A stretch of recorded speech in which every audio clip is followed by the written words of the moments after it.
പുണ്യനബി സല്ലല്ലാഹു അലൈഹി വസല്ലമ തങ്ങൾ പറയുമായിരുന്നു, വഹ്ശി, എൻ്റെ മുഖത്തേക്കും എൻ്റെ നേരേക്കും വേഗം വരരുതേ.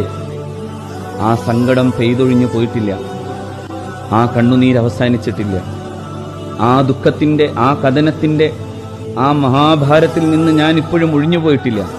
അത്രമേൽ എന്നെ സങ്കടപ്പെടുത്തിയതാണ് മഹാനായ സയ്യിദുനാ ഹംസ റളിയല്ലാഹു തആല അൻഹുവിൻ്റെ കൊലപാതകം. ആ പരിശുദ്ധ ശരീരം വികൃതമായി കിടക്കുന്ന കാഴ്ച കണ്ടപ്പോൾ മറുഭാഗത്തും അങ്ങനെ വികൃതമാക്കിയാലോ എന്ന് ആലോചിച്ചു പോയൊരു സന്ദർഭമുണ്ട്. അപ്പോഴും പരിശുദ്ധ ഖുർആൻ നബി തിരുമേനി സല്ലല്ലാഹു അലൈഹി വസല്ലമയോട് പറഞ്ഞു, നബിയെ, അങ്ങനെ പറയാനും അങ്ങനെ ചെയ്യാനും അങ്ങക്ക് യോഗ്യതയുണ്ട്, പക്ഷേ അതിനേക്കാളും അപ്പുറം ക്ഷമിക്കുക എന്ന് പറയുന്ന ഉത്തമമായൊരു സ്വഭാവ ഗുണമുണ്ടട്ടോ നബിയെ എന്ന് ഓർമ്മപ്പെടുത്തിയതാണ് പരിശുദ്ധ ഖുർആൻ.